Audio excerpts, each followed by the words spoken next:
12 Volt Talk, Episode 9, New School Gear We Use and Love. I'm Hi-Fi Vega here. You can find me at youtube.com/Hi-Fi Vega and Hi-Fi Vega everywhere on the social medias. Joined, as always, by my good buddy, Big D Wiz. What's up, guys? Big D Wiz here. youtube.com/Big D Wiz and oldschoolstereo.com. Like to test amplifiers, like to debunk the myths, the myths of ratings and power and all that stuff, and keep these manufacturers on their toes. Keep them honest. Keep them honest. We got to keep them being real. None of this fake stuff. And boy, I got some fun stuff coming too. That these people that are buying some of this stuff that don't know, these Amazon, top rated products. Man, I wish I could do this full time so I could show you guys more, because of course you'd believe it because you guys know, but the ones that are out there buying this stuff, they're the ones that don't know. So, Mr. Vega, what are we going to talk about today? We like new school too. We like old school, we like new school. We use a little bit of both. Yes, sir. We sure do. And, we are old school because we're from back in the day, and we're not the roots of car audio, but we're definitely back in what we consider the heyday back in the 90s. But hey, we're still around. We still buy and use new stuff. So that's what we're going to talk about today. We're going to talk about new stuff. We may throw some old stuff in there too. Some of you people who are saying, "Ooh, I want to hear you guys talk about old school, not just new school all the time." So we're going to throw some old school in there as well. But yeah, we can't do anything without having a little bit of old school in it. That's right. And it's better that you guys don't like it, the ones of you who don't, because then you don't buy it and you don't make the prices go up. Me and Rob can still afford to get some of the old stuff. Yeah. That's right. So first up, head units. What do you think about new school head units? Well, I think we think about the same thing because we use the same exact head unit on our vehicles, and that's the Pioneer 80 PRS. And honestly, it's getting a little long in the tooth if you ask me. But as far as the new school stuff, I like them better than the old ones, not for sound, but for functionality. Yeah, I agree. The 80 PRS, of course, it has its quirks, and I know you know what those are too. My biggest quirk with it is the cheapy feel, very plasticky volume knob. It feels like it's going to fall off, and the guys that use the 80 PRS that have SPL systems see the knob fall off all the time because it's just very loose. Yeah, it's just it falls off on me sometimes changing the volume. Well, that's because you're busting high SPLs with your isobaric build anyway. Yeah, it's all 600 watts of it. Hey man, that thing thumps. But yeah, so the 80 PRS, I use that. I've actually got a different Pioneer double din. I can't remember the model number. I think it's X491, and I'm sure they probably got a new model number since then. But we'll get to some of the other quirks about the new school units in a minute. But there's one thing that I really hate about that. I like a lot of stuff about it. It's got active crossovers and all that built in, as does the 80 PRS or PRS 80. Which one is it? 80 PRS. 80 PRS. Yes. It's the 99 PRS for the top model, but the 80 is the... Did I get that backwards? No, the 99 is the top model. It's like $1,200. It's like 99 PRS, and then the 80 is PRS 80. No, I think it's 80 PRS. DH 80 PRS. That's it. Just forget me. Forget I even said that. The 99 is the top dog, but it doesn't have Bluetooth unless you buy some extra adapter, which they don't sell anymore, and it costs like $1,700 on eBay. So for SQ guys, you probably want the 99 or the Clarion 9255, but that's not even new school anymore, right? That was from 10 years ago. Yeah, that's maybe even longer than that, wasn't it? 2006. Wasn't it like, yeah, see, that's 12 years. 12 years. See, I'm old. Yeah, that's what you need, the DRZ. That's it, DRZ. Yeah. But yeah, for the new school, so the cool thing about it is it's got the active crossovers built in, like the PRS 80 PRS. Sorry, I did it again. Just call it the 80. The 80. Yo, the 80. It's got, you can run it either two-way or three-way active. So it's got three-way crossover built in. And that's really slick because some of the old school head units had three-way crossovers, but they had very limited frequencies, and the 80 has more frequencies. But of course, the 99 has got four-way crossover. But again, that's not really new school because that one's even older than the 80, right? Isn't the 99 older than the 80? That I don't know the answer to. I think I it thought they is. come around the same time, but I wasn't sure. Yeah, I think the 99 came out a little bit before because the 80, I'm like you, man. Pioneer, if you're listening, please update the 80. Make it a Yes. 85 PRS or a 90 PRS or whatever. Keep the excellent Bluetooth. Make it better feeling. Make it Yeah. cost more. That's fine. And Charge a little bit more. and they limit you in the crossover as well. I'm running active, but I've got a tweeterless setup right now. So I could take my tweeter, which is a 3-inch driver, I could take it down to 300. They limit you to 1100. Yeah.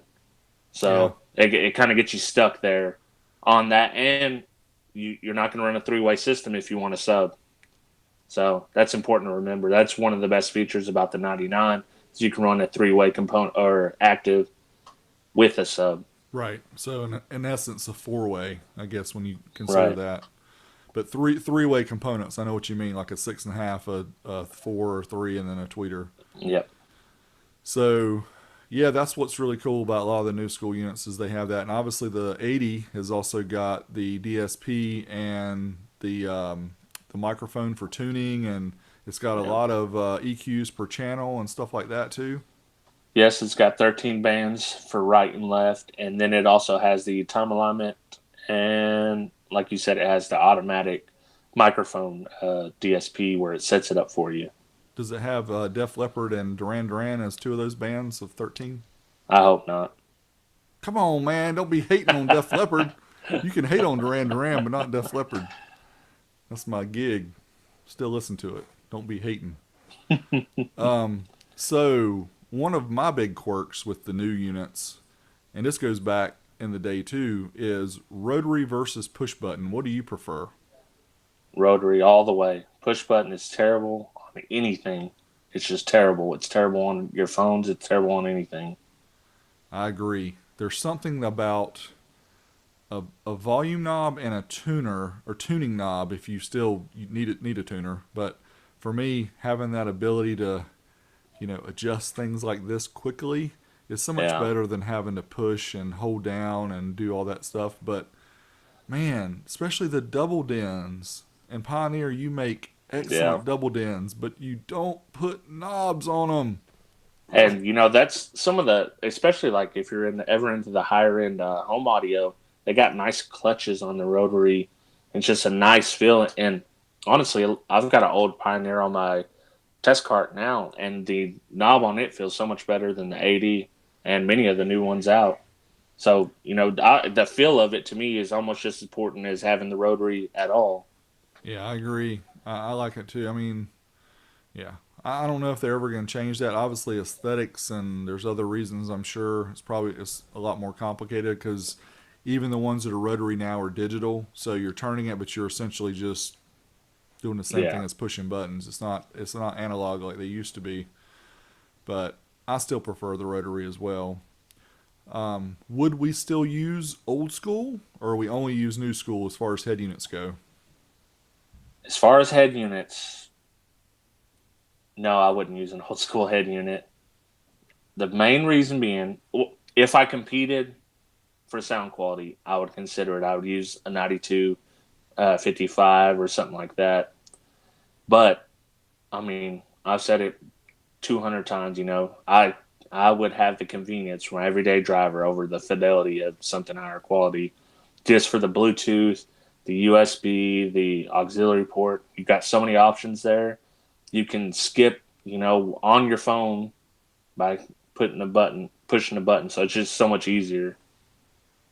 Yeah, I agree. I think old school has its place, and I think it's cool in vehicles where you're trying to make it's like cars, the same thing, right? So if you've got an older car, and there's two ways you can do it. You can You can make it so it's like it was when the car was new, or you can make it newer by putting newer engine, newer steering, newer brakes, things like that make it more drivable, you know, more comfortable, things like that. So there's both sides, and the same thing. I don't have a quirk with people who like to use the old head units because it takes you back to that time period, right? You've got an '88 Firebird or something. You want to use a Alpine unit from '88. That's Yeah. fine. That's cool.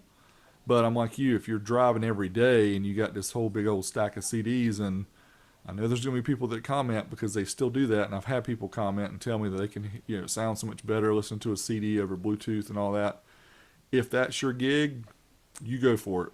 But for me, for Robert, sounds like we're about the same on this. The convenience of the Bluetooth trumps the fidelity of whatever. And we use CDs to show off our systems. I mean, I do anyways. If I'm really wanting to show it off, then I'm going to pop in a CD because it does sound the best.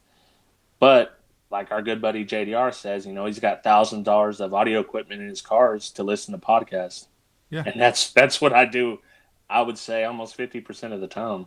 Well, the other thing too that we don't need to belittle is the fact that you could, rip your CDs into WAV files and play it through your PRS, your 80. I didn't Yeah. do it. I said 80.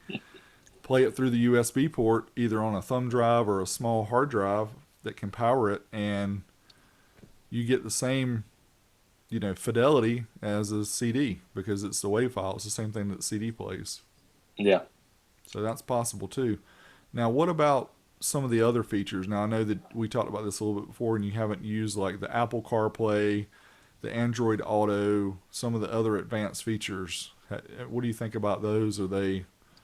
Well, since I haven't got to play with them, I can't say for sure. But what I've seen is it depends on how well it integrates with your system and your phone. So if it integrates well and it's seamless, but I'm telling you right now, like Siri is, I'm an Apple fanboy, admittedly. Siri is complete garbage. I mean, tried to use it on so much stuff, and it's just absolute trash. Google, is much better. I'm sure that their Android Play may be a little bit better in that sense when you're driving, trying to change your maps or your songs or whatever through voice. Yeah, my only quirk with the way that I've seen the Android Auto and the Apple CarPlay especially is, what it's designed to do is kind of mirror, not exactly mirror your icons, but it gives you access to some of them on the touch screen, and that's cool. But the thing I don't like is the way it locks out my phone so that when it's connected.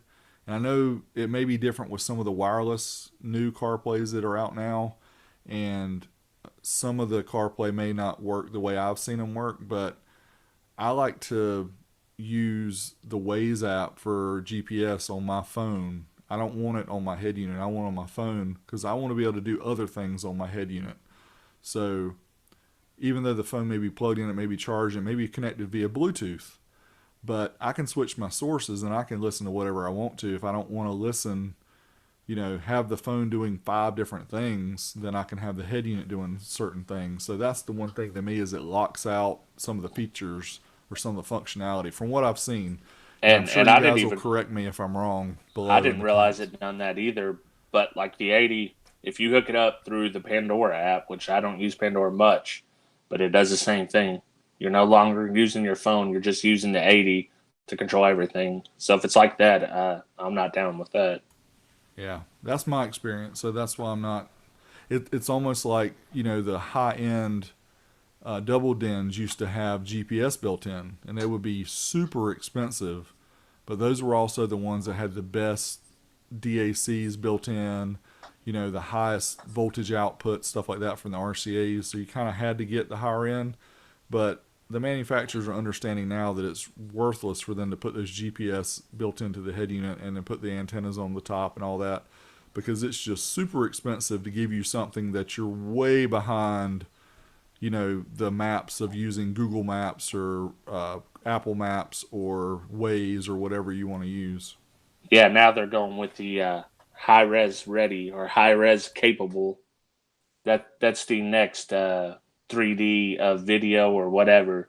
is the high res. And Sony, they on their high end, I think it's the RS9. They stripped everything out, put it back. It's a beautiful looking unit, but it has no CD player.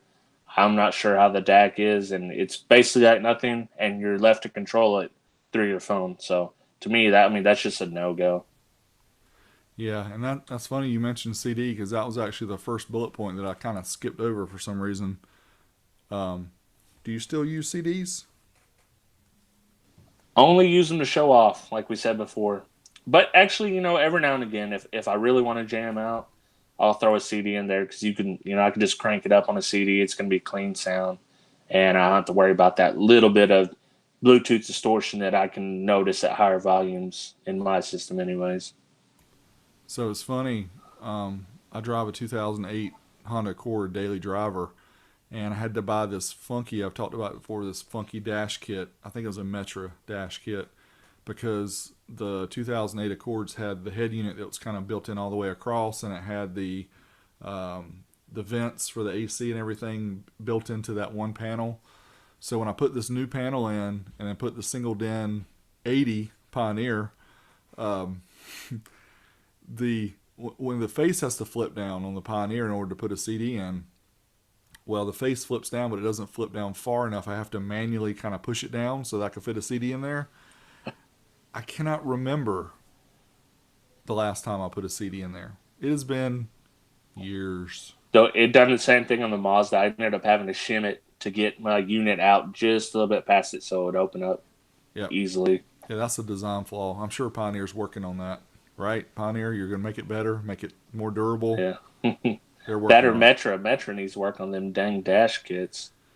Well, yeah, that too. But the manufacturers are to blame with making all that stuff so complicated and so Right. difficult to add aftermarket gear. We kind of talked about that before too. But so about your speakers, you prefer coaxials or components? I prefer components, but there's a different type of coaxial where the driver and the tweeter is coming through and they're one, Morel makes some like that. Not Image Dynamics. Yeah, Image Dynamics may make some like that. And also Illusion Audio. So there's layers. They can be bi-amplified. I guess that would be the main determining factor. If it can be bi-amplified, I prefer that over just a pure point source coaxial. Now, if it's a point source bi-ampable uh, coax, or maybe even consider that a component, I'd go for that. But overall, I want to be able to have different power on my tweeters, my mid range, and my subwoofer. Yeah, I would go components. Obviously vehicle dependent.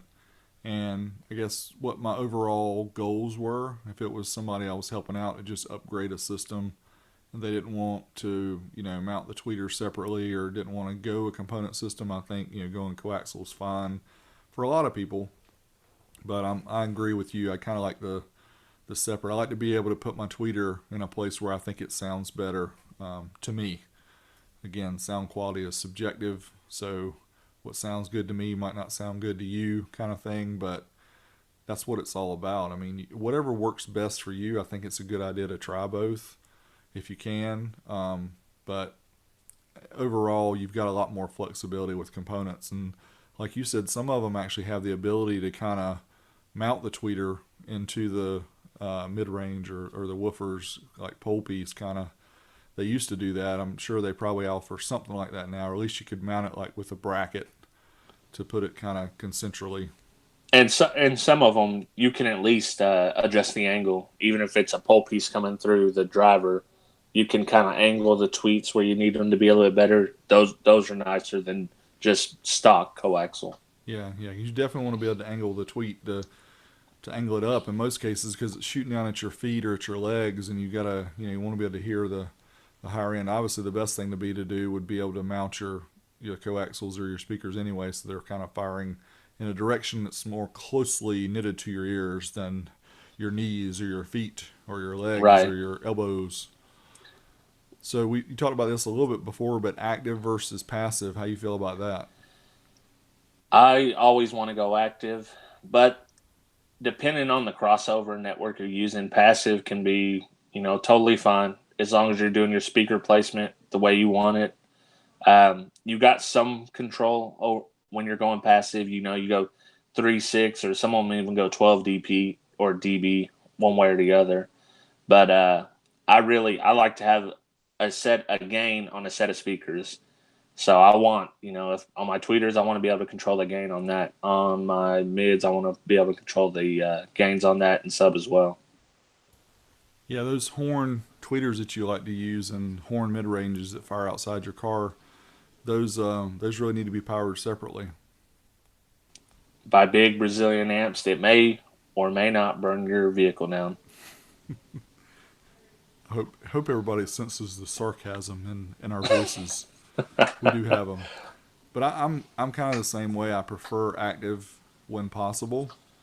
There is something really interesting I heard Ray from Linear Power talk about one time, and he was talking about his components and how his passive crossover network it helps them keep the impedance of the drivers very consistent because of how the crossover network is built. And he preferred, and I'm not going to speak for him, I may have misheard him when he said this, but it sounded like he'd said to me, with his component speakers, he prefers you to use the passive just because of the Zobel network or something that's built in. And I think they call it a what's Yeah, I was at a loss for it's the a what he it's called not it a too. it's not it's a compensation network. Compensation, that's it. Compensation network. And those speakers, I can speak to that because I've heard his speakers in multiple vehicles running off passives, and they sound fantastic. They So really do. And yeah, and even his demo vehicle now has got like the 75 by 2 amps. yeah. He's only got two of them. He's got one on the sub and one on the front. And he's got 6-inch components in the front. And it's, whoa, it's wow. Yeah. And if you got strong opinions, there's always someone out there that can show you something to change your mind. That's true. Just me, I'm an active guy, but I listen to that system. And it's like, whoa, he's doing something. He's got 2 amps in here. One runs components, one runs subwoofer, Yep. and it sounds great. Yeah, he spent a lot of time with the tuning and the placement of the speakers too. So for your average person, you're going to be able to get a lot more flexibility with components and running them active. And with head units like the 80, you can do that very simply these days. And what's the Sony? They've got that new 6-channel amp that's got The DSP built in. yeah, and you can control it with your phone Hmm. and all that stuff. That's That's one of the something that's most pretty affordable popular. ones. That one's more affordable than most of them. I think it's MSRP is like $400. Yep. So I mean, and they're not skimping. You're not getting slight power on the sub. I think you get 600 watts rated at 2 ohms. Yeah, that's a pretty cool amplifier. We'll have to get one of those in sometime and test it out and see how it does. But I've heard a lot of positive reviews about that setup. So your tweeter material, there's lots of different types. I know horns are your favorite, obviously. So we'll bypass that. But what's your favorite tweeter material? You like the Mylar domes? I like I like a fabric dome just because it rounds the edges off. And my level of tuning, I need that. I would consider it more of a beginner's, it helps you out a little bit. Now, MB Court, they make fantastic titanium dome tweeters from back in the day.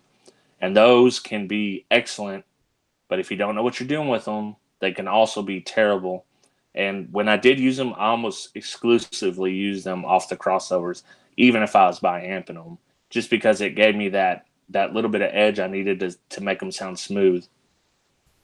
Yes, I heard about, these guys who used to mount these big horns underneath their dash. And I was like, man, I can get a smaller version of those, these piazzos or piezo's, whatever, and I can just mount those under my dash and I'll be thumping. So that's kind of my favorite tweeter material. But when I don't want my ears to bleed and don't want small children to cry and dogs to bark real loud, then I actually prefer the soft dome myself, fabric. I'm not sure what other kind of material. It's like silk is some of it, and I'm not sure what else they use, but They yeah, just call them textile, I believe now. Basically, yeah, those, and to my ears, like you said, they have a really smooth sound to them. So when I'm not ready to get blasted by the piezo's, then I use the soft tones. and we could go back to the Bose days, the highs and the lows. That Hey man, that's what excites people. You gotta hear some dynamics. So you talked a little bit about the different brands, but I wanted to add in, we've mentioned this in previous podcasts, talking about some of the less known brands that make really good speakers. And I know for one, like Dayton Audio at Parts Express, they make some specific car drivers now that are 4 ohms, that have rubber surrounds, that have the concentric tweeter like you were talking about earlier. So I guess you kind of can, you don't have to choose a name brand, you know. right, and you can get name brands through them as well. I mean, Morel sells a lot of their just individual drivers through there. Madisound is another one that you can get stuff from. You'll find stuff from manufacturers. Silver flutes are kind of like a DIY, gem that people look for. They're around $30, 6 inch, 6.5 inch drivers. They make, I mean, even the speakers I use, Audible Physics, those aren't I guess they're popular in the SQ realm, but just as a general speaker, you're not going to find them in Crutchfield or somewhere like that. You're going to find it in SLA Acoustics, or I think maybe even Madisound sells some. Yeah, I mean, again, there's a lot of choices out there, and to most people's ears, you don't have to spend a ton of money to get good sounds. So I would definitely check out Parts Express and Madisound and some of the other sites. If you want to get something that's maybe a little bit more reasonably priced, and you can check their reviews, because it's not like Amazon on Parts Express. They allow, the reviews, and you can tell people that actually bought the products and use them. Yeah, now and Dayton's getting a lot more car focus. Jeff Snyder's over there, and he was had a hand in the DSP and all that. So they're really starting to get a little more car focus there. Definitely want to check them out, especially if you're looking for something quality that's actually a reasonable price. Yeah, they've been around for a while, and they've been kind of built on that whole DIY market, and they're kind of the secret, the little secret that not many people know, but a lot of people do know about them. But yeah, just something to think about. A lot of people are brand specific driven, so sometimes you can look outside the box a little bit. Don't always have to look in the box. What about subwoofers? Do you want a fat surround or not? So my mind has been changed on this over the years.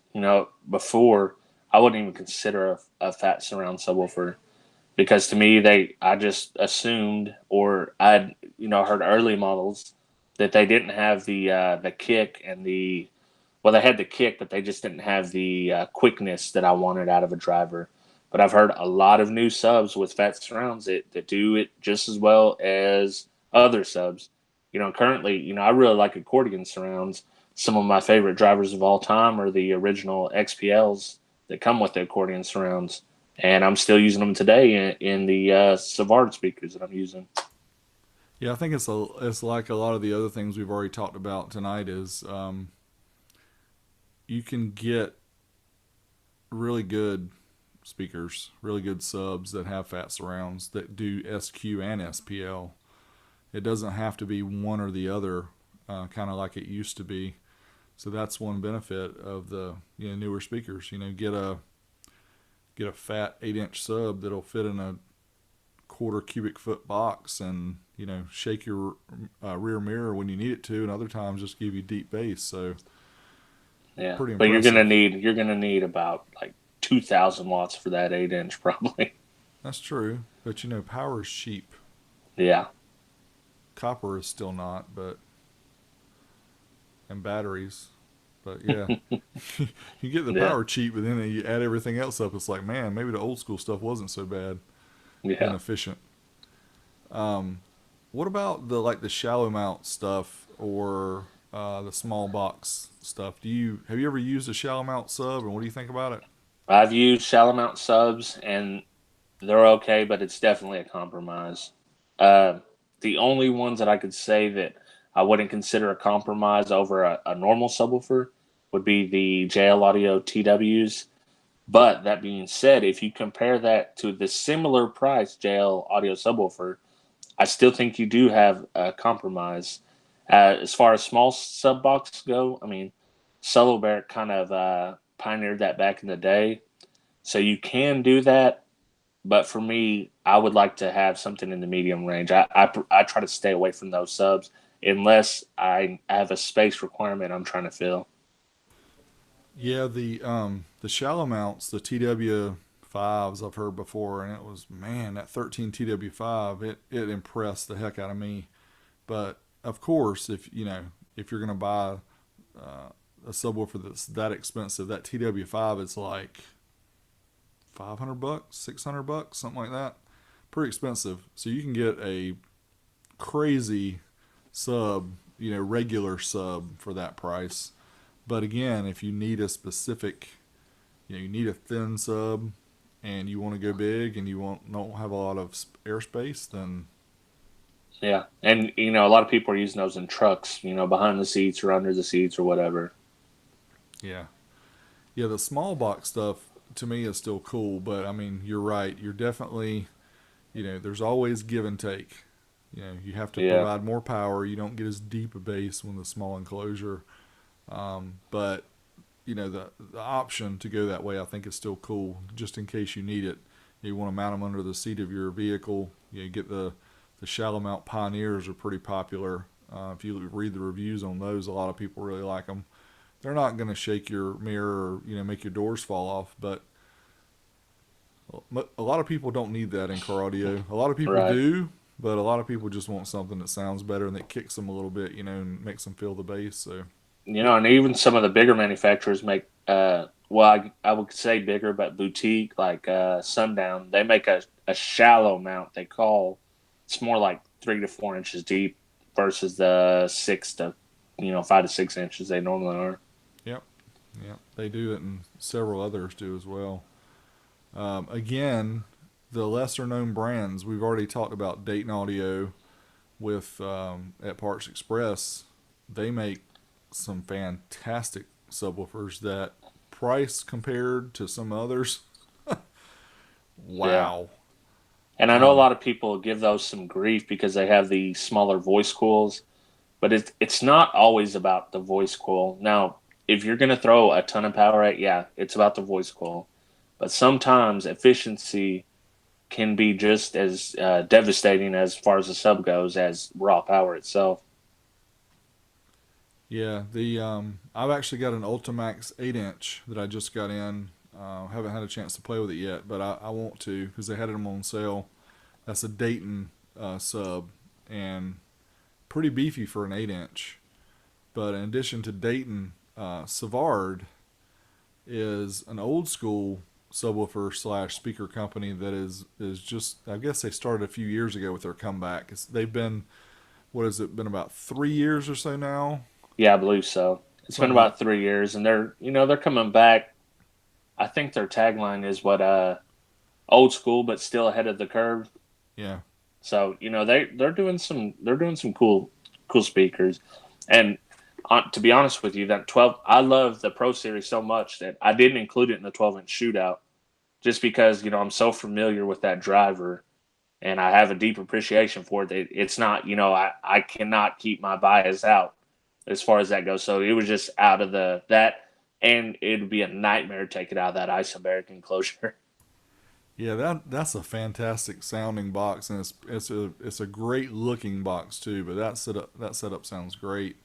I got an 8-inch high Q sub from Savard as well, which they just released not long ago, and they had a special on them a few days ago. And if you guys follow me on Facebook, I posted a link where you could get them off of eBay, and then you could get a discount too because eBay had a specific discount for one day for 15% off. So they had a very reasonable price on those high Q8s. And I talked with one of the guys at Savard, and he said they're going to be doing a lot more of the promos too. So anyway, Yeah, I'm excited to try kind of a comparison of the Dayton Ultimax and the High Q yeah, that's gonna 8. be cool. I And think that do you got an 8W7 there as well? I don't have an 8W7. I have a Ah, 10W7. Yeah, that would that's be a right. great one. I'll have to see if I can Yeah. find one of those. Is that, I mean, price compared? No. Whoa, you're talking, you know, the High Q8 was $89 before the discount. Of course, you had to pay shipping. The Ultimax was $99. Yeah. So just, I mean, super reasonable. And for your everyday person, like your wife, your girlfriend, that just wants a little bit of bass, I mean, that's all you Yeah. need. Well, I mean, we've seen what the 15 can do. So if the eight's anywhere near that, then you're in good hands. Yeah, I'm excited to see what it can do. So what about the popular brands still out there? You like the Kicker, Rockford, Alpine, etc. What do you Yeah. think about those? You have a lot more experience with the subs than I do, but I can still give my 15 cents. So I still, Kicker gets a lot of hate, and it gets a lot of hate from I would say the SQ and the SPL crowd. But to me, for they're that's what how would I say this? They're what they're kind of like the master of none, but they do everything fairly well as far as the subs go on Kicker. And then you have and that's for almost any of the brands excluding JL, I would say, where they have a mastery in some things. Pioneer, budget friendly, they're still putting out quality products. Even their cheap stuff, the cheapest stuff they have is usually pretty decent. It's reliable. It's reliable. As far as amps go, it does what it says. Subs go, they sound good. Sony has been questionable at points, but I think now they're back into where it's just like Pioneer. It's quality at a reasonable price.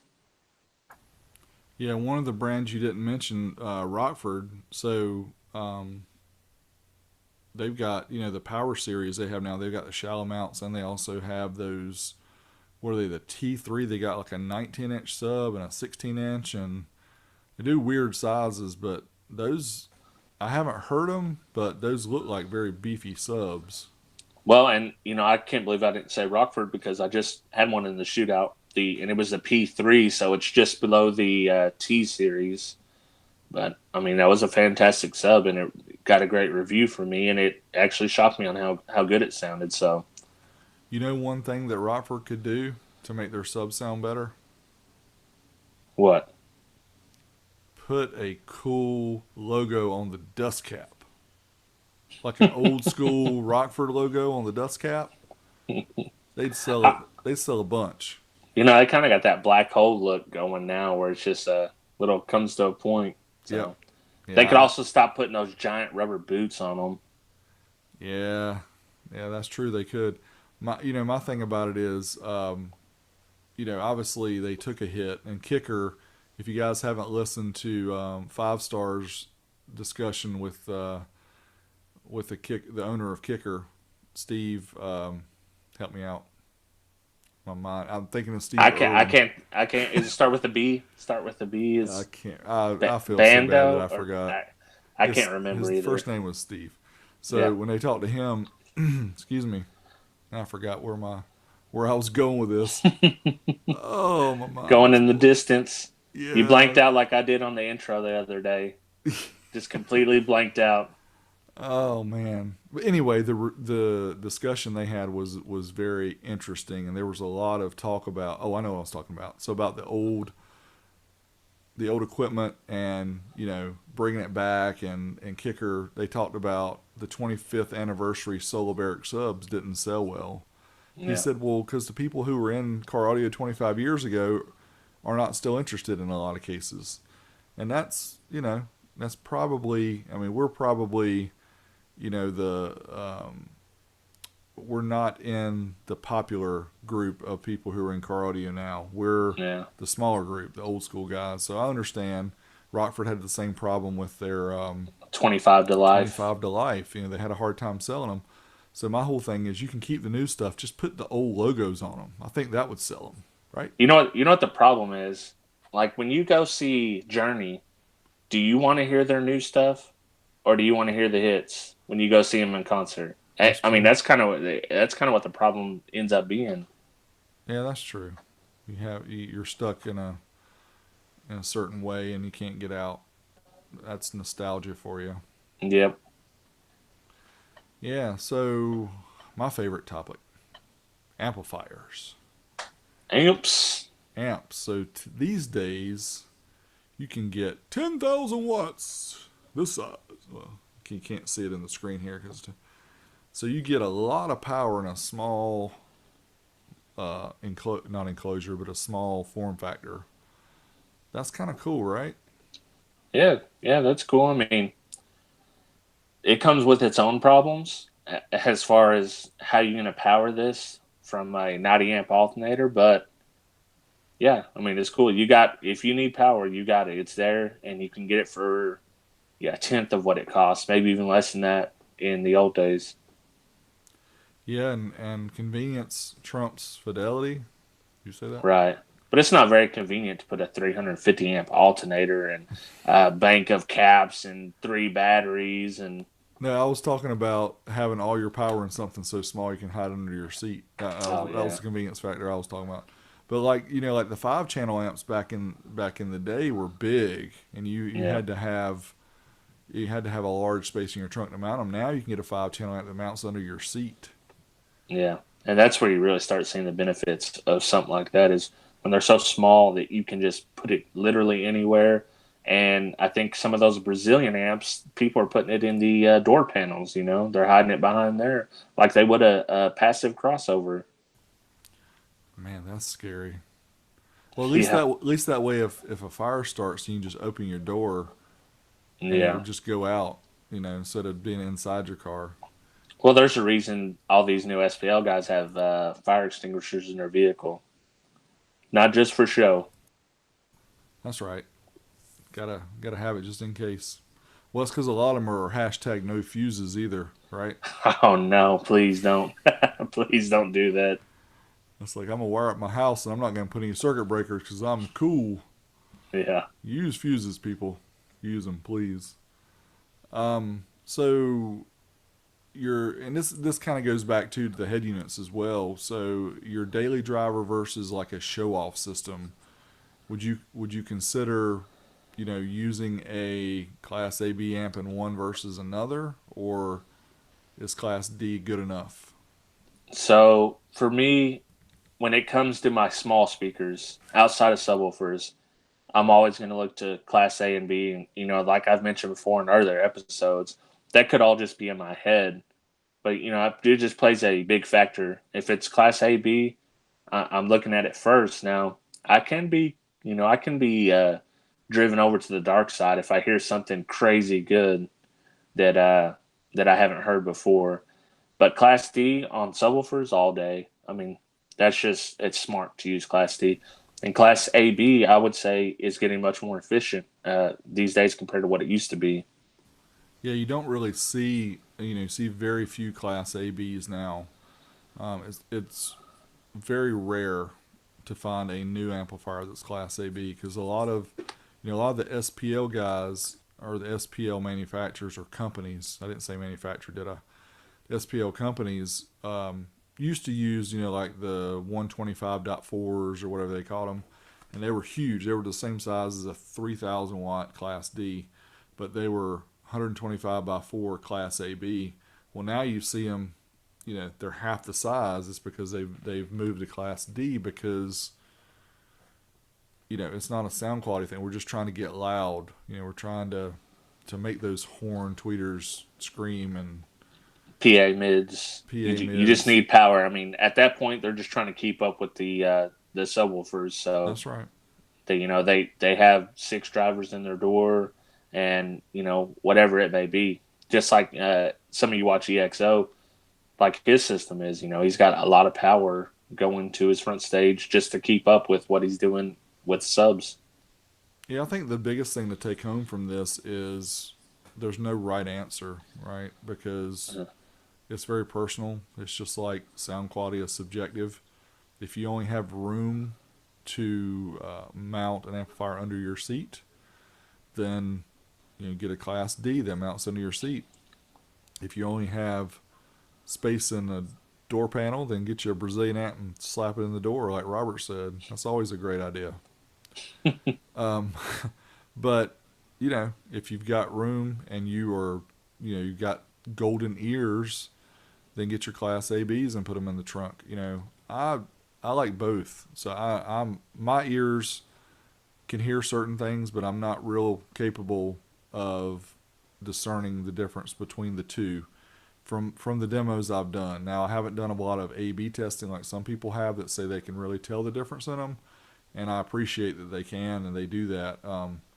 But in my experience, the convenience trumps the fidelity. So if it's small enough and it sounds good enough, then I'm okay with it.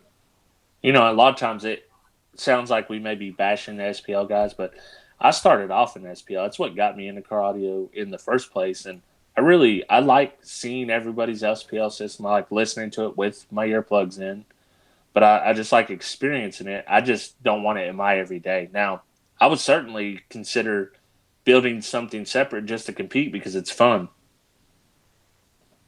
Yeah, obviously we do have make a little fun, but it's all in good humor.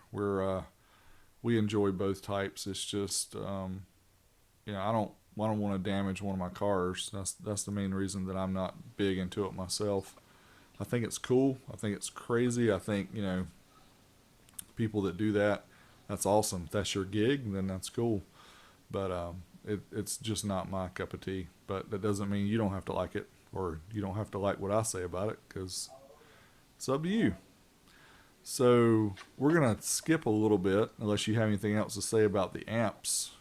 Oh, No, no. See, big dummy, I forgot the part. Your favorite brands, your models, uh, anything that's kind of hidden that we don't know about. Have you got any specific models? If you don't, then I'll go first, because I kind of have some. okay, so you're definitely going to know more about the hidden gems. I'm more my favorite models just vary. I've played with a bunch of different stuff, but I'm a Sony guy. I'm an Orion guy.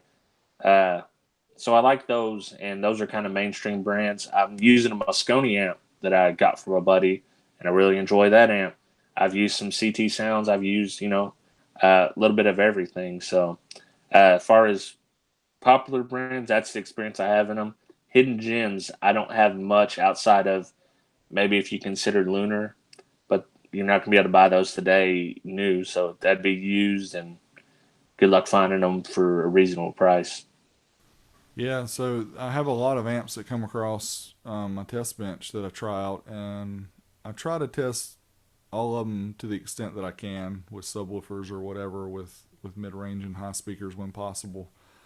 I don't do a lot of in-depth testing with listening. I kind of planned and hope to one day be able to do a little bit better, critical listening, if you want to call it that way, either in a vehicle or using some tower speakers at the house or whatever. But you mentioned Pioneer before. I think the new Pioneer amps at the price, very good amplifier for the price.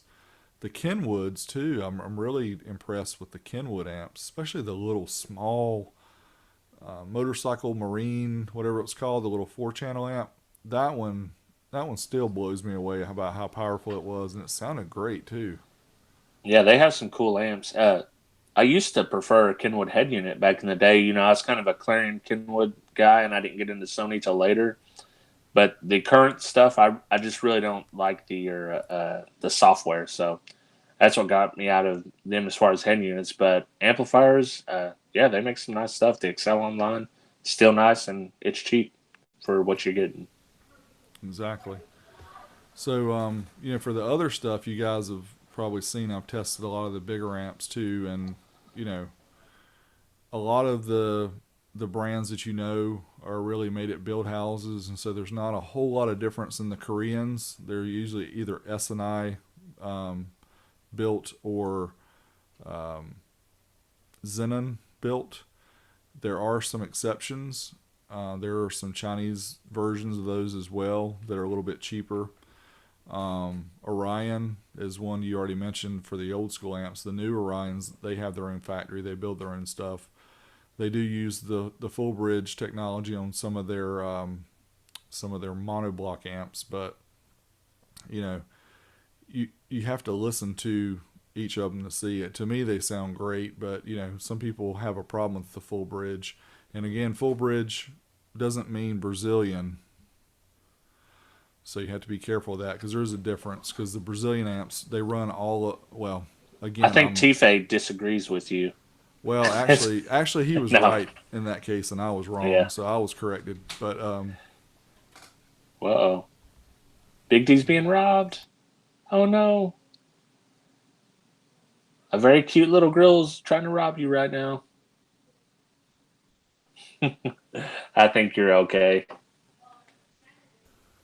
yeah, sorry about that. That was a. I thought the door was locked. She must have snuck in. So anyway, yeah, the full bridge and the Orions, they're excellent amps. But yeah, there's a lot. You guys can check out my Korean 3000 3500 watt test, and Yeah, that was awesome. That was awesome. I love that shootout stuff. That's the stuff I love right there. Comparing them head to head, and yeah, yeah, it's the cool. thing that was kind of wasn't stated enough was the 4 ohm efficiency of a lot of those amps was over 92%. So I Yeah, mean, I know it's expensive to get a 3000 watt amp to run it at 4 ohms, but wow, talking about super efficient, that's cool. So anyway, there's a lot of good amps out there. Class A, B, Class D. Just depends on what you need it for, how much power you need, how much you want to invest, how many other things you're going to need as far as different components like electrical, batteries, wire. yeah, yeah. What I Spend a mean, lot of money. copper's expensive. Copper is expensive. So we're getting close on our time here, but we have a little bit different topic, but it's kind of all related since we're talking about new school. And I wanted to throw this into our show today just to kind of give you guys our thoughts about this. And I want to talk a little bit about the industry, about car audio. Now, in my mind, when I got back into car audio in the mid 2000s, after I kind of been out doing other things for 10 years or so, it seemed to me like the industry was already kind of on the way down. And then now today, with all the complexities of trying to integrate a system into a factory system, is difficult. So, what do you think about the current feel of the industry? Like how? So I would consider it on the uptick, specifically because people are doing a lot of power sports and stuff like that. But besides that, you got a lot of people on the forums now. You got a lot of people on Facebook. You got groups coming up. You've got a lot of us YouTubers. We're starting. All that combined is bringing it back, and it might not be what it was at one point in the '90s or the early 2000s, but we're on the uptick now, in my opinion. And you're starting to see stuff built catered for more niche audiences instead of just the broad scattershot stuff that we've been getting. Yeah, I think that's important to state. And we're not tooting our horns by any means because, like Steve Mead, Mark at Cardia Fabrication, Doug at Soundman, EXO, the guys that, are really, they have huge audiences. They're absolutely helping the industry. They're showing off stuff. Steve shows builds. He makes products. EXO, just does crazy stuff building home speakers and always updating his cars. And Mark shows you how to make your system look nice for your car and how to build panels and just all kind of stuff. And Doug just kind of crazy. He kind of cray cray, but he's making a living doing this, and he's pimping the products that people can go out and buy. But, the one thing that I'll say, and this is the thing I always hear that really drives me crazy, is the internet killed car audio.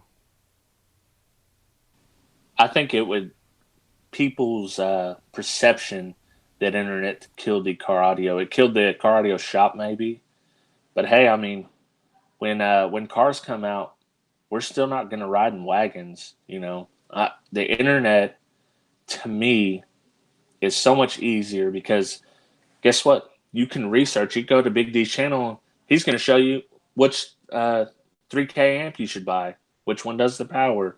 He's going to tell you if it sounds good or not. You can go to the forums. Now you might get some misinformation here and there, but you can do the research yourself without having to get a magazine. You get on there, get on it right away. You can order it, and you can say, "Hey, this place has it cheaper." And then the shop will tell you, "Well, what happens when it blows up? We're going to give you a warranty. We're going to be here." So you need to weigh those factors. But to me, if you do your homework, you buy it from an authorized seller. The internet is a great way to go. Yeah, I think so as well. The thing that drives me crazy about this is like you said in kind of different phrases.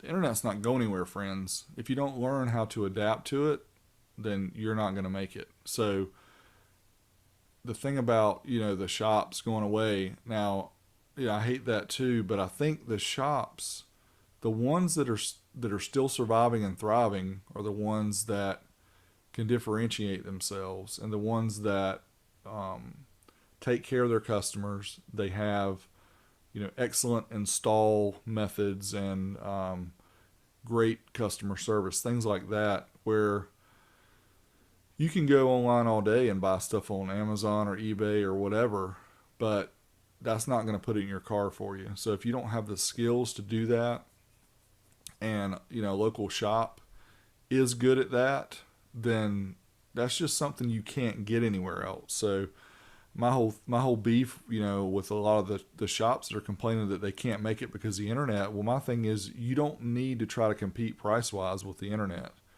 You need to compete, with quality of installs and assistance with product shopping and stuff like that, because you're not going to be able to beat the prices on the internet. Or you could meet those prices and just not make as much money on the markup. Yeah. I mean, at that point, you're like a movie theater. You're selling the accessories you here and there and stuff like that, and that may be a way to survive. But like you said, shops are doing videos. Five Stars doing videos. I can imagine how their install schedules is simply because people see the kind of quality work that they're doing. Oh, absolutely. I mean, yeah, I watch Five Star and see Dean. We talked about this before about him wiring up an amp, and I just like, man, he's a master at that. But yeah, if shops have this capability now of sharing their stuff on the internet, they can share pictures, they can have Facebook groups, they can do all this stuff that promotes themselves. And sitting back and saying I can't make it because I can't sell stuff because the internet sells it cheaper, well, you got to figure other ways. And I know I'm oversimplifying, I guess, this whole problem, and it's much deeper than that. But the thing that really gets me is I hear people say, we can't sell products on the internet. You can't have authorized dealers on the internet. Well, Crutchfield was one of the first Rockford dealers that was allowed to sell over the internet. Down for Sound, you hear about them all the time, and Jonathan Price, and he's out selling like crazy. He's the master of social media. Getting people to go to his shop and having people help send people to his shop to buy stuff. What is special? He sells stuff. What is different from him than Amazon? That's my whole thing. It's like, oh, we can't sell it on Amazon or we can't sell it on eBay, but we can sell it from Down for Sound. Yeah, I mean, he's got the persona out there, and some people love him, some people hate him, and to him, at the end results, like, hey, my name's still out there. You know, Yeah, he's hate him able if to. I guess what I was getting at is he's able to keep, because the dealers want the companies want to keep the prices at a certain level. The MAP, the manufacturer advertised price, or is that what it is? yeah, the map So price. they don't want people to go below that. So the problem is when you go on eBay or Amazon, people, the 2, 3, 4, 5 companies are fighting. I want to be $5 cheaper. I want to be $10 cheaper, because they know they're making a decent markup anyway. But, kudos to him for being able to do this and make an excellent profit by selling stuff online and, just having to put the box and fill it up and ship the thing out and not have to do installs and all the other stuff that a lot of the shops are doing, and able to sell it at those higher prices. But, I hear some of the companies say, well, we don't sell on Amazon or eBay. We only sell through authorized retail or dealers. And that just gets me that somebody like him, who is truly just an online dealer, Yeah. is anything different than Amazon or eBay, because he's not really. And I think the people that, the companies that are doing that, they want to be boutique for a reason. It's either that's the niche they fit in. So it's like, I want my products here so I can control the experience, I would say, versus, you go online, it gets a little crazy. So if that's what you're going for, that's cool. But don't be blaming the internet saying this is the problem and this is here. That's what I was getting at. Can't use the internet, but we use the internet. So, and I know why they do it. And that's a longer discussion or a different day, keeping their prices where they want to keep them, not allowing, huge competition. I understand, because you won't. Anyway, there's lots monopoly. of reasons why. They want a monopoly. Yes. Thank you. That's what it is. We want to keep the prices high. We don't want a lot of competition. But they'll sell you other reasons as to why they do it. But that's truly what it is. But you touched on one of the other points before about the shops, like 5-Star, Sonic Electronics, Quality Mobile Video. There's a lot of these internet stores, and obviously Jonathan Price does it too. He doesn't do as much now as he used to. He mainly just does product type stuff now. But those other channels will do testing. Some of them have amp dynos. Obviously, Dean and Fernando at 5-Star do podcasts. They interview people from the industry. So all that is gaining, like you said, kind of ramping up the interest for Cardio, which is great. Yeah, it's really helping out. And, you could be, Dean may show you how to wire something out, and you may go to Quality Mobile Video, and Boston Jim may call you an F-head or something like that. But they're all out there, and they're promoting the industry, so it's great to me. Yeah, I agree. So, yeah, we talked about it before about the industry failing or not. I'm kind of like you. I feel like it's kind of coming back up, and I attribute that a lot to the different type of marketing that's being done now, online presence, and people like us that are talking about it and getting people excited about it again. That's what's important. We're not driven the way some people are, obviously, by selling specific products, because we're consumers as well. And that's what makes us unique, because we're looking at it from a different perspective. But that's not to take anything away from the shops that do this for a living, because they're still providing an excellent service, I think, to you guys and to us as well. Yeah, it's just like a diamond. They're on this facet, we're on this facet. So we're trying to cover the whole spectrum here. Uh-oh. All right, what are we going to now? We're talking about audience feedback? Yes, we talked about this before. So Rob mentioned that if we got 100 reviews, then he would give one of the subs away, and I said I'll give away an amp too. So how many reviews do we have now on iTunes now, Rob? Okay, let me see. We have 18, 5 out of 5 stars. So we're Sweet. getting there. We're getting there. I'm excited. That's I awesome. I like having this new channel, because it gets to fight back into Big D. Big D's been sitting up there at 60,000 subscribers, but now, hey, we're like at 200 or 300 or something. So now, it gets back to the old Big D, the scrappy ways. But let me read a few of these reviews for the audience feedback here. What do we have here? Here we go. 12-volt talk sweet. That's the title. Two chill dudes talking about car audio. What's not to love? Hey, it's true. What's not to love about that? Amazing show. Love listening to you guys. Keep it going. That's Glasstop84. Love this podcast. This is by DBBLOH7. These guys talk about things I vividly remember, and it helps me reminisce about the good old days. They do a spin on it and bring the old school flavor back into the new. So, yeah, keep it up, guys. Hey, keep them reviews. Let's do a giveaway for them reviews. I want to see it at 100. Yeah, man. I mean, we're good the way, almost, a fifth of the way there. Get 20, we'll be fifth of the way there. So we're very close. So yeah, you guys keep leaving us reviews. We appreciate that. It helps us out. And, if we can get up a little bit on iTunes and get spotlighted, then that'll help us out too. But, Yeah, and it's already, we were at 15 and it's already, we weren't even showing up in the technology feed when you searched. So now in the feed, we're in there with some of the other car audio focus podcasts. So it's doing good. yeah, it's great. It's tough. Like Rob said, I mean, we spend a lot of time. We have other responsibilities, and we have other YouTube channels, and we have families, and we have work, daily jobs, and we have homework, and we have all kind of stuff that we do. So, we appreciate you guys providing the feedback so that it'll help us to hopefully get sponsors and one day make a little bit on this and make a little bit on our hobby instead of spending hard-earned money. But that's awesome. So, make sure you leave us a review on iTunes or Google Play or however you listen to us. But we appreciate all you guys watching and leaving us feedback. So what's going on YouTube this week? Rob and I talked about this before the show. We both have been kind of busy and haven't watched a whole lot, but I know that Steve Mee just got his new laser cut table in, which looks pretty sweet. I hadn't had a chance to watch the video yet, but make sure you check that out.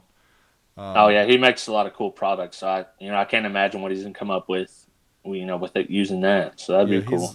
He got the second CNC table a while back, a few months ago. And now he got the laser table as well. So yeah, he's gonna be ramping up his production and probably see some really cool stuff from him.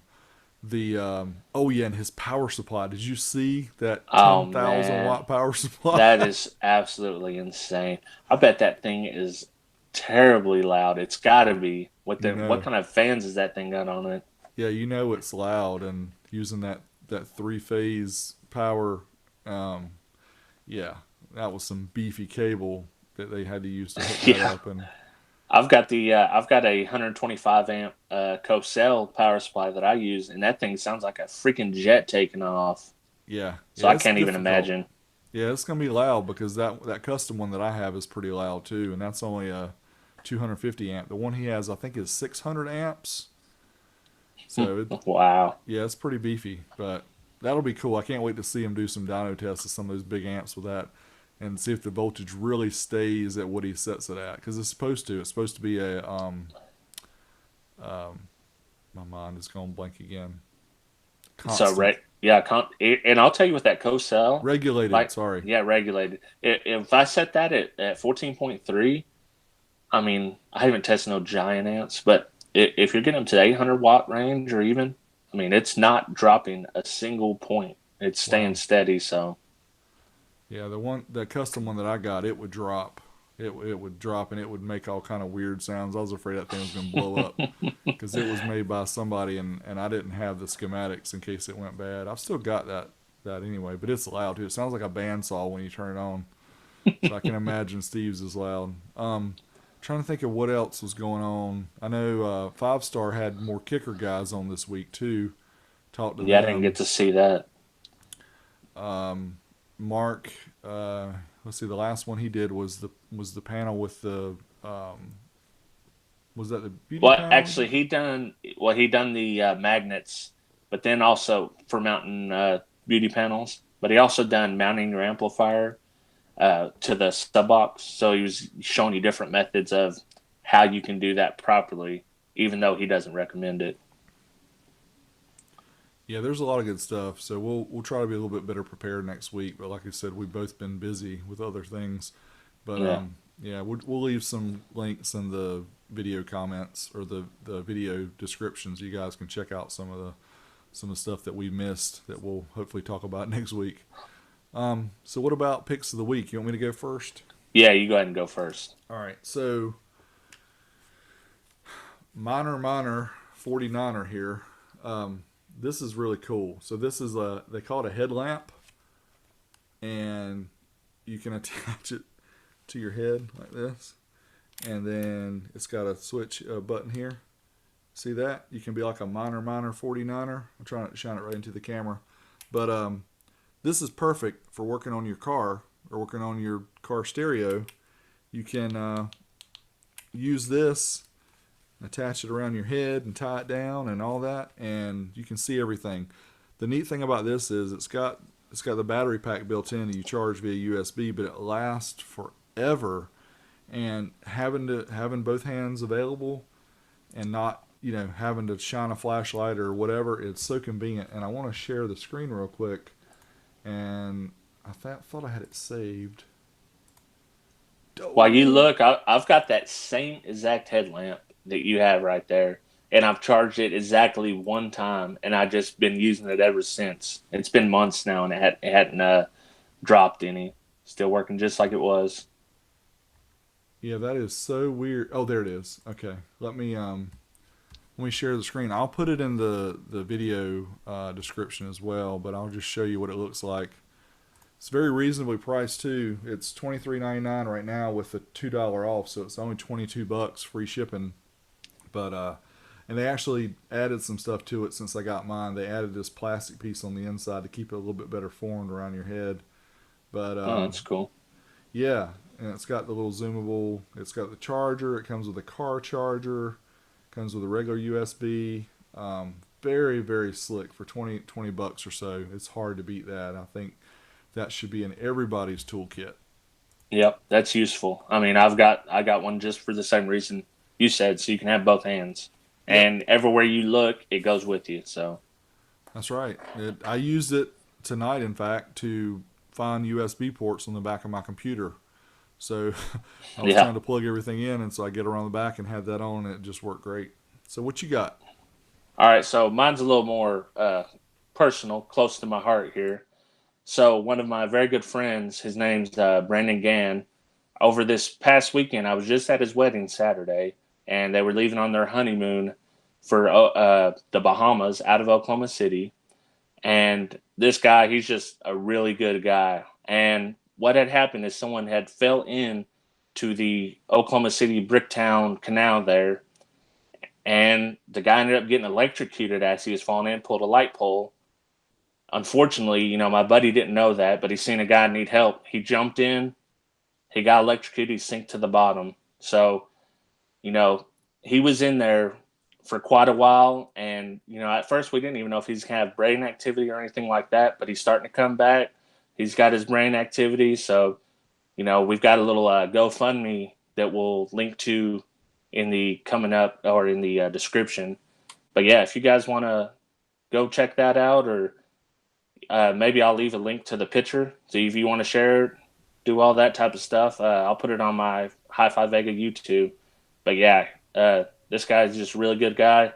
He didn't even think 1 second about jumping. He just jumped in, went to try to save him. So Yeah, that's a very touching story, and you guys can see here. I'm sharing my screen.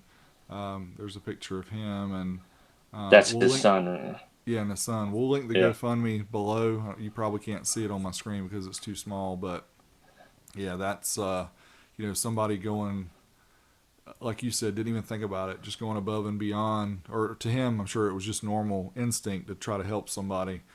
And I think the other guy died, didn't he? Yeah, the other guy ended up passing away. Yeah, so he and they both were electrocuted because of the live wires that were in the water. So it's horrible, Yeah. horrible, and obviously him and his family needs help. So yeah, we'll leave that below if you guys can help out. That would be great. I'll do my best to help him out too. So what we got coming up here for you? What's coming up? You're still working on those 12-inch I, subs. I got behind with all this other stuff and just everything being busy in general. I still got the DB. I still haven't pulled it out, but I've got my stuff written down. I'm going to get that going. But also, I'm going to try to sneak in an amp dyno on you guys. Kind of something weird, something you're not used to. So maybe some of you heard it, maybe some of you hadn't. But it'll probably come out around the same time as the DB, the Polk DB sub comes out, or the DXI sub. So look for those two in the near future. What you Sweet, got? sweet. So I've had a lot of interest here recently about stuff to test, And I'm usually the kind of guy that I decide what I test, but I've had a lot of companies contact me, and I've agreed to do some tests based on products being able to be given away. So you'll see I've got several coming up. I teased about the Sony mobile ES Explode that I have that looks like the big X. That one, I was trying to get it done in the middle of this week, but this is already the middle of the week, and I've been staying up late working on the video trying to finish it. But I'm trying to get that out before Friday if possible. And I don't even know how many I've already tested, and several that are waiting. A bunch of cool stuff coming. A lot of amp dyno tests though for the most part for me, and those Savard 8-inch subs and the Dayton Ultimax. I want to get to those as well. Lots of things, man. Lots Yeah, of just fun make sure stuff, you so bridge little them all time. right. Bridge them all right this time on the first time, Ha, because we're watching. ha. I'm gonna hook up some piezo's just for you Yeah. and test that amp at 20,000 hertz and let your ears bleed. So yeah, I guess that's it. We're a little long on the time for this week. Those who are watching live on YouTube, stick around, ask some questions. We'll hang out with you. But yeah, make sure you check us out, 12V Talk on YouTube. Check out Rob at Hi-Fi Vega on all the internets. Check me out at Big D Wiz on YouTube and also oldschoolstereo.com. Make sure you put a reminder in your phone or however you want to be reminded. Every Wednesday night, 8 p.m. Eastern, it's 5 p.m. Pacific, we go live for our weekly podcast. And we're going to try to keep that going as long as we can and not miss a Yeah. Wednesday. If I have to get, my kid to do the thing, I'll get him to do it. So Oh, she'd be happy to do it, I'm sure. I'm sure she would. So anyway, that'll be it for tonight. We'll sign off. Again, everybody that's watching on YouTube, stick around, ask some questions. Join us live next time if you're listening to this via your podcast app. If you can, we love Yeah. to hang out with you at the end. So till Until next next time, time, we're out of here. we're out of here. All right, cool. Let's go check some comments. See what All we got right. here. Oh, let's see what we Oh, got Lord mercy. here. Oh, no, I got to turn off my That's okay. sound here. All right, guys. So I'm gonna scroll back up, way up to the top, because holy moly, you guys have been chatty Wow. catties tonight. We'll see if there's any questions. You guys are commenting along as we go. We appreciate that. And I'm gonna in the future try to have a better way to actually view your comments as we're talking in case I say something wrong, or if you guys can help me out when I stutter or misstate something. Yeah, and I I've can't never type back because my keyboard's very one of them clicky. loud. Yeah. Well, just understand that when I'm talking, it's most likely that I'm going to say something that's not correct. But you guys already know that, so you've gotten over it for the most part. Yeah, Rick says the high Q Savard 8 is a fat little beast. Guess he got his in already. Oh man, I'm jealous. I want one. I really love eights. Let's see, where am I at here? Let's see. Sony's new GS line is awesome. That's the 6-channel we were talking about. Serwin Vega, somebody mentioned that when we were talking about subs. Rick agrees with the old school RF logo. Steve Irby, yes, Irby. Why can I not remember Irby? It's like Herbie Hancock, Irby. Let me see here what we got. Yeah, why did Kicker and RF get rid of their awesome logos? I'm the same way. I do not know.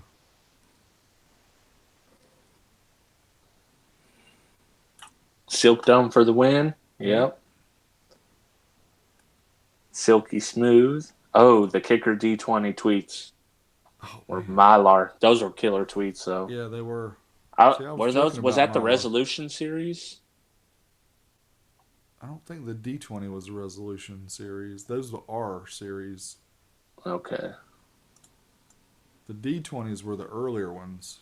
Yeah. AB on high, D on sub, says David. Rick says his upcoming install is all AB.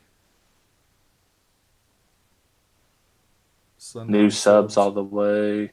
Yeah, I Sundown want subs are cone built area. here. Some of the Sundown subs are built here, not all of them. That's actually in North Carolina. That's where I live. They're on the western part of the state. I'm on the central part of the state. I was gonna Mark see if wants they to give me try a the tour ID one Max day. 15. Yeah, do the Big D tour, You man. That'd think be you think awesome. Jacob would take me on a tour? Well, I mean, maybe if you quit talking crap about his amps. Yeah, I think it's all right. I don't know. Yeah, we're gonna make it down to the bottom here. You guys were commenting a lot as we were talking. We appreciate all the interaction here. Somebody mentioned I sound very low. I sound very low compared to Hi-Fi Vega. So I'm a loud guy too. I turned my mic down just a little bit because the last time it was distorted on the podcast or on the live stream when I listened to it. So that's not good. I need to see if I can do better. Um,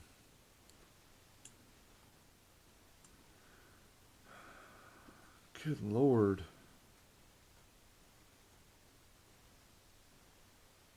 Oh yeah, Mark's talking about the kicker, the new look, and I have to agree with him, man. The new subs, they look terrible. I really don't like them. Yeah, I don't either.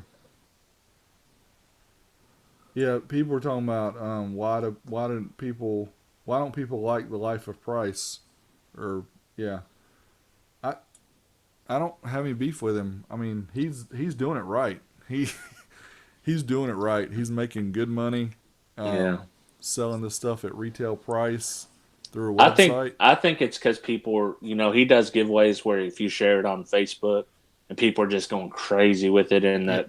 that's probably why they get frustrated with it.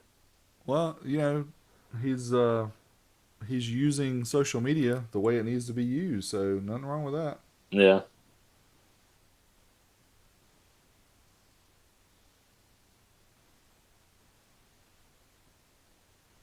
Oh man, what is iTunes?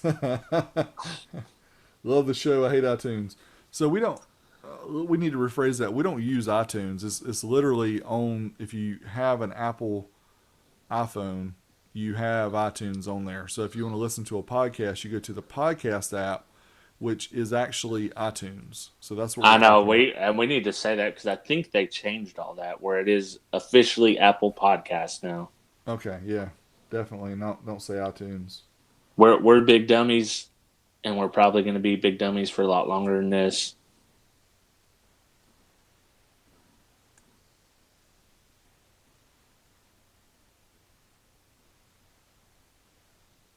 So Ron, what are you talking about? 3800. You talking about for that power supply? Ron Blankenship, if you're still on.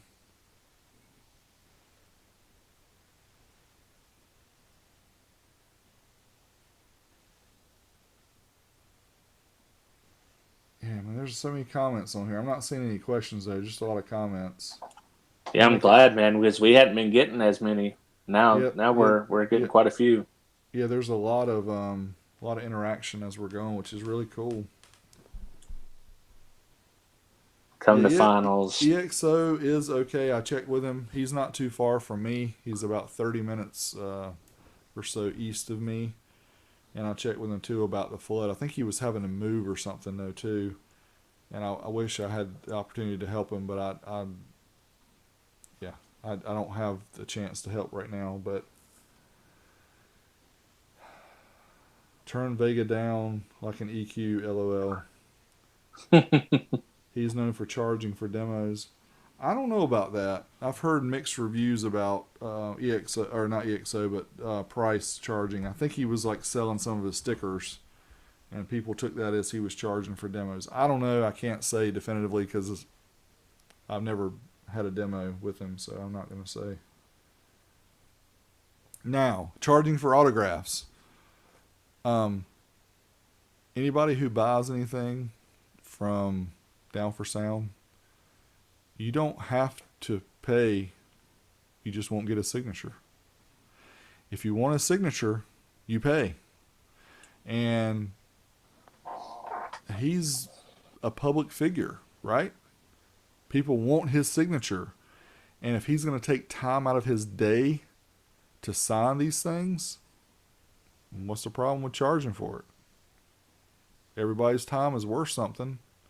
His may be worth more than other people. So if you don't want to pay for it, don't pay for it, and he won't sign it. I don't get that. I don't think there's a problem with that. Yeah. I mean, if you don't want to buy it, don't buy it. That's right. It's as simple as that. Okay, Ron did respond. 3,800 is a quote for the same PSU as Steve. Wow. That's really not that bad. I mean, Ron, was that new or used? Because Steve got his from Gary Springay, the guy that used to do all the tests for Pass Lab, and he's been around for a long time. So I don't know if he got he might have got a used one. Obviously, he did get a used one, but I didn't ask him how much he paid for it. But shaka. But my whole thing with that would be paying the electrical cost to run a power supply that big, because to me, charging batteries and running mostly green. And in fact, I thought about putting up some solar panels to help charge my batteries, so I wouldn't have to use electricity, because that's the cool thing about using batteries. You're not really using much electricity. You just drain the batteries, you charge it a little bit, and drain them again. Yeah. Using those big power supplies, I mean, those things will suck some, make your meter spin. But if you're, if you're, if you're rolling it in like Steve, then you can afford to pay electric bill. We can't. There you go. I want Vega to autograph my Vegas. Oh no! You don't want me to sign nothing. It'd make it worthless. MSH 68. Man, they gotta catch you, before you hit it big time. So that's like your rookie card. They're trying to get your rookie card right now. But I'm always going to be a rookie. That's the problem. No, you're not always going to be a rookie. We just got to get your enthusiasm level higher than Ben Stein. Then you'll be rolling it in. No, I can't get enthusiastic. Ron says it's certified pre-owned. You talking about the power supply certified pre-owned? Did you get that at the car dealership where you bought your car?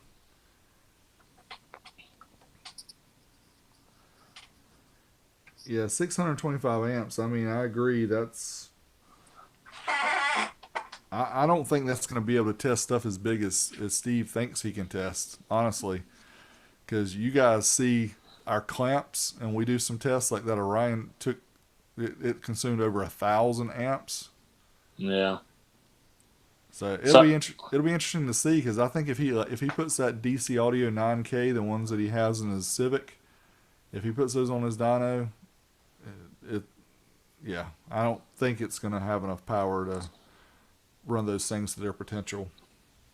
Yeah, I'm interested. I mean, I never do anything big, so to me, I'm not putting any kind of crazy drain on it. I don't think I've even tested anything done 1,000 watts. It's much more fun to me to test the small stuff, because the big stuff is scary. I mean, you got these multiple adapters, you got multiple runs of 1-aught, you got all these potential things that could happen. Testing the 300, 400, 500 watt amps, that's my favorite, because those are easy. Voltage stays high. Yeah. You can vary the voltage if you want to. You can drop it. That's what I would do. Yeah. So you guys haven't talk about Savard.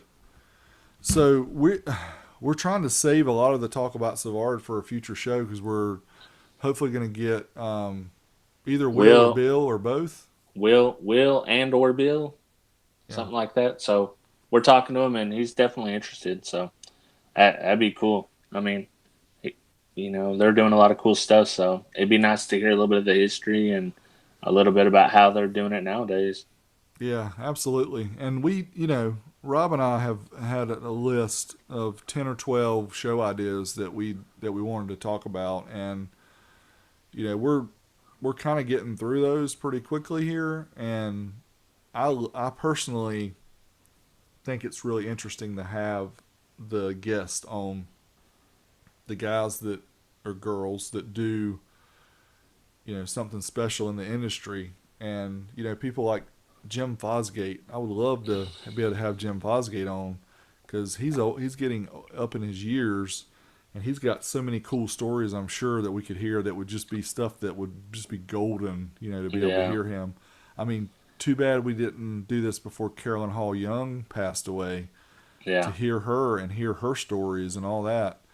Bernie Bolin, Yeah. Bernie let's would be get another him one. on because he's talked about flying here and and telling me some of his stories. We'll just get him on through And here. he's, So he built the amp that really got me to love karate. The 225. and the stories about that, man, yeah, we're gonna work on that about getting guests because I think that is going to take us to a whole nother level. Because listening to Rob and I talk, I think we're somewhat interesting. Hopefully we are, but having that level and being able to ask these guys and girls, questions about car audio and other things.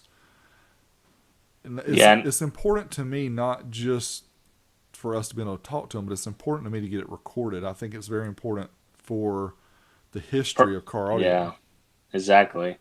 I said, you can't believe a lot of people hear Savard. Well, that's because Savard's out there and they're coming to our meets and, they're interacting with the people. And when you do that, hey, like we know you guys, we know, especially Lucas, he's always out there. So we got to hang out with him. And that's why we like him and we like the product. So we're going to talk about it a little bit.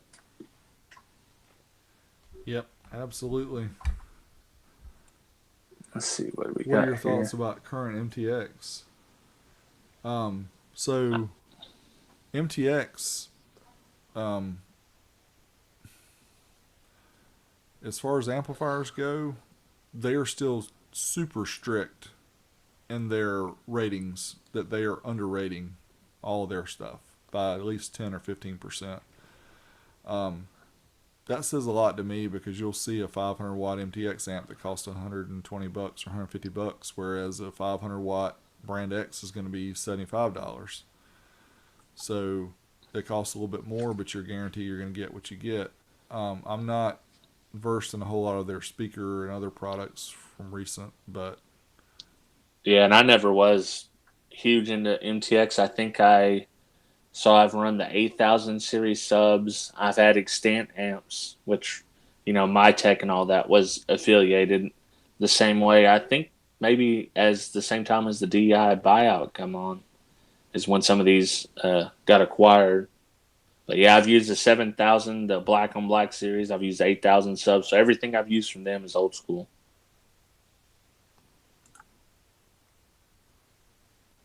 yeah. Yeah, there's some other things I could say about them, but I can't really say anything right now. But let's just say that the owner of MTX he's not happy with a lot of these manufacturers that are rating amps incorrectly. So can't really say a whole lot else other than that. But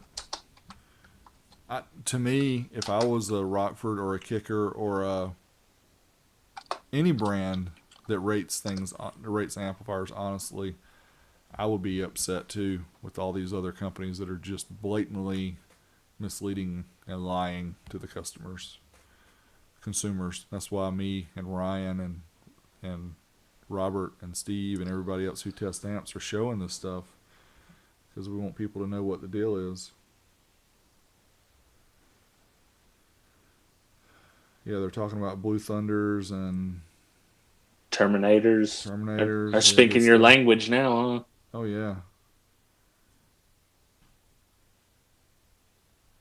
I thought it would be cool for my 37 to do the Blue Thunder 10s that I've got. I've got 3 of them. I only have 4, but to do 3 and then maybe do some HCCA, some red HCCA amps, that would be cool. That'd be cool. I mean, it'd even be cool to use the Cold amps. Mm-hmm. Stick with the blue theme. Yeah. Well, yeah, guys, y'all have been excellent here, keeping up the conversation. There's so much stuff, and you guys talking back and forth. That's really cool. Yeah, we're so slow at reading and responding. Yeah. Well, again, we don't want to act like we're not paying attention to you guys, but I think we've explained this before. We are doing a podcast for iTunes and for all the podcast apps. We're just happen to record it live because Rob and I both, like right here, this mic is not the one that you're hearing. This mic is the one you're hearing.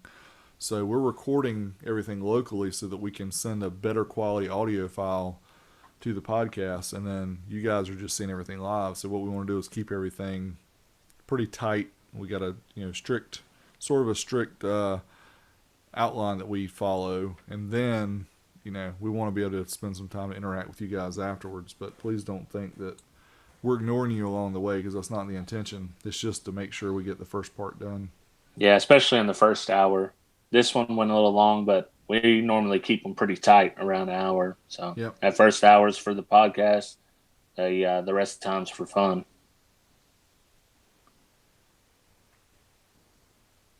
Oh, now they're talking about Crossfire. And y'all know I like Crossfire, even though this is one of the first Korean amps I knew of that I use.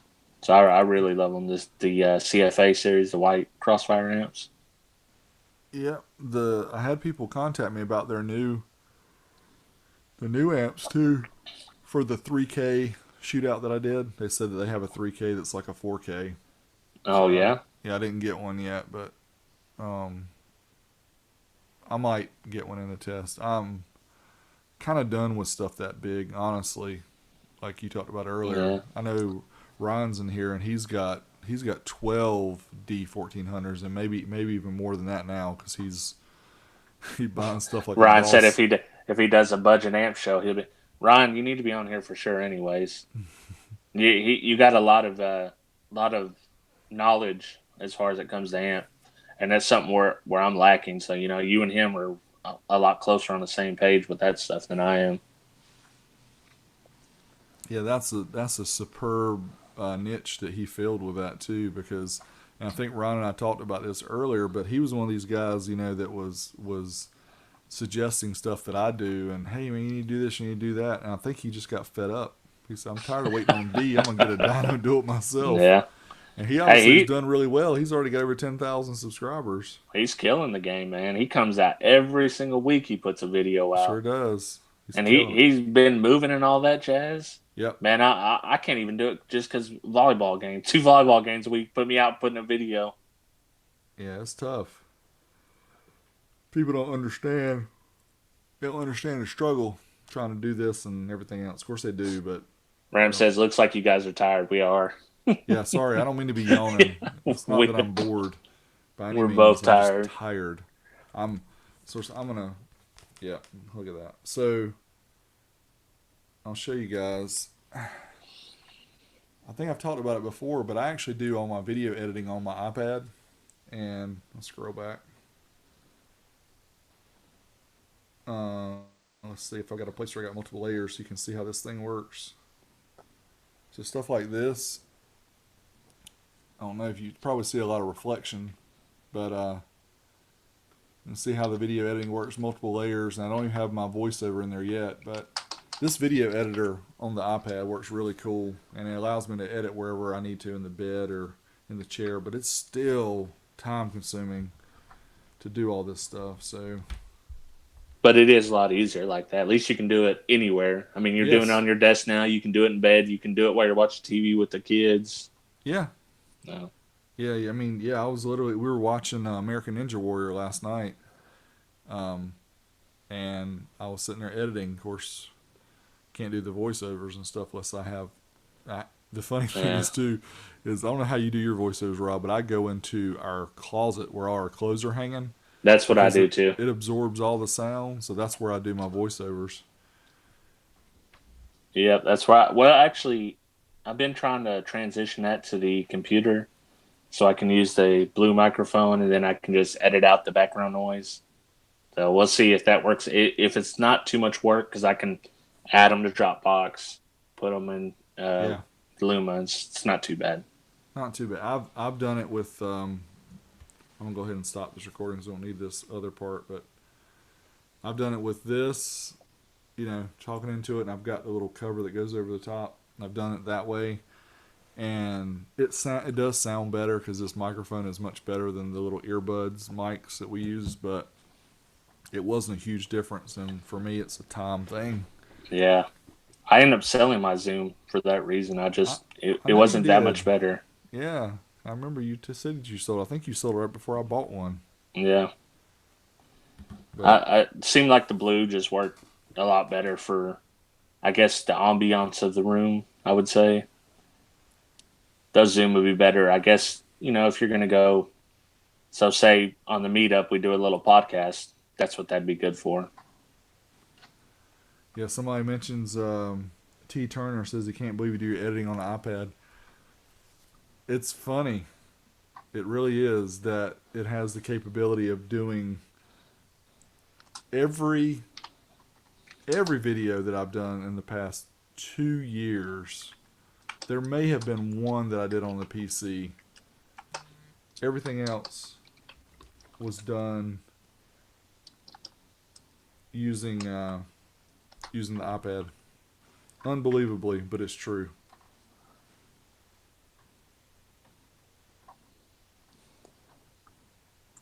Sorry, I'm having to respond. I got to get a ride in the morning because I got to drop a car off. Oh, yeah. Rick asked if we seen the interview on the old school car audio channel. And I did actually. That is one I watched. I forgot to mention that. Yeah, I forgot to say that one too because that one's Yeah. really good. We'll have to talk about it next week. I apologize, Craig, if you're watching this after the fact because that was a superb interview. I knew the dude was going to cry. I was like, oh, man, it's getting emotional here. Hey, Craig is a very good interviewer. Yeah. I'd like to have him on this podcast and just let him hey, Craig, this is your podcast now. You interview us. Yeah, he is good. You're right. Think he'd make both of us cry? Probably. Maybe. I mean, I cry easy now since I've had kids and stuff. Yeah, I've cried because I've tested some brands of amps that cost too much. Yeah. When is the old school meet? So there's one in the end of this. Well, the 20th of this month in Texas, and it's near Dallas. Rob knows better than me, but there's a Facebook group. If you go to Old School Stereo's Facebook group, there's an event link from there that takes you to it. Yeah, it's just outside of Dallas. It's going to be a cool space. I haven't been there yet, but I've seen the pictures like everyone else. So yeah, it's a nice open space that we've got, and it looks like hopefully we're gonna have a pretty good turnout. We got room for a lot of people, so. And it looks like we're gonna actually be able to turn our radios up this time without getting in trouble, like we have in the past. Yeah, that's awesome. Well, I mean, we have had people with concert level sounds in their cars too, Well, also, remember when they brought the Savard tailgater up there? Yeah. That was insane. I don't think you were at the one in Gastonia. No, I wasn't. The guy that had the Freddy Krueger, what was it, Ford Explorer? Man, it was the loudest car I have. I mean, I couldn't stand behind it. It was so loud. And it was clean too. But it was literally concert level loudness coming out of that car. And he had stuff firing out of the back of it too. But so I know there's going to be, is Ray coming with his system? He said he was going to try, yeah. And then also, who else is coming? Keith. Didn't he come to the last one? Yep. He's got the Savard and the linear power amps and all that. The Tundra, I think it is. Yep. I'll be able to check that out. Yeah, I hadn't got to see that for yet. Sale at one time, man. I wanted to buy it because he was asking about what the equipment was worth in that truck. Yeah. But yeah, he's I did a short video of his setup that showed the everything on the dash and everything else rattling. Yeah, He's and got the stroker 18s. I think he's got 3 of them, and then 3 of the linear power 2250s on one on each of those, and then the front end too. yeah. It's clean though, very And clean. any of you guys that come up, don't let if you're coming to the meet, don't let me leave without hearing your system. No matter how big or small, I want to hear everybody's stuff. I Yeah, want to me check too. out, see what you're doing. We may have to extend this to a 2-day meet if we have too many people, because I got too many things I want to be doing. Yeah, Meeting everybody, we got to do our little raffle thing. yeah. I hope I'm gonna have to talk to JDR and see if he's got a Mr. Microphone, because with this many people, I'm gonna have to have an amplified voice or have a bullhorn, something. Yeah, I'm loud. I'll just speak for you. I You, can't take you it. whisper it in my ear, and then I just say it. I can't take it on the plane. I mean, I guess I could. It rolls with wheels, but I'm doing my carry on. I'm not carrying on a portable Mr. Microphone speaker as my carry on.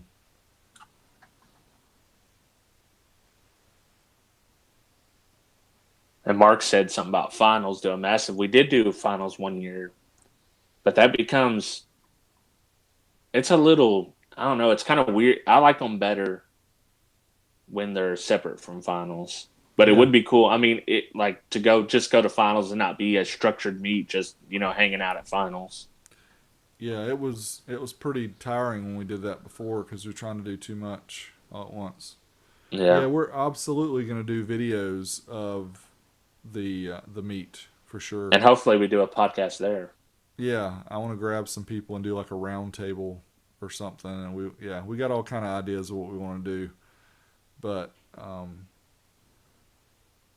We've been known to stay up way past our bedtimes on these meets and get crazy. yeah, and I don't have to drive back like you guys did, so we can stay up late for Yeah, multiple nights if we needed. yeah, me too. Because I'm off. I'll probably leave like Sunday evening sometimes, so it won't be too bad. It's Yeah, only that's about good. 5 hours for me. Well, cool guys. Thanks for the thanks for the interaction here. We appreciate it, and probably gonna drop out. I know we went a little long. We stayed on here about 30 minutes, and you guys are awesome for sticking around with us and hanging out and asking us questions and giving your thoughts and all that good stuff. But I think we're Yeah, done. yeah, I'm physically, mentally done for tonight. yep. We're done. Till next week. That's right. Thanks again, guys. We will catch you next Wednesday, and we'll catch you on social media. And watch out for Rob and I to release videos. Till then, we'll see you later. Yep. Thanks Peace. for coming on. Thanks.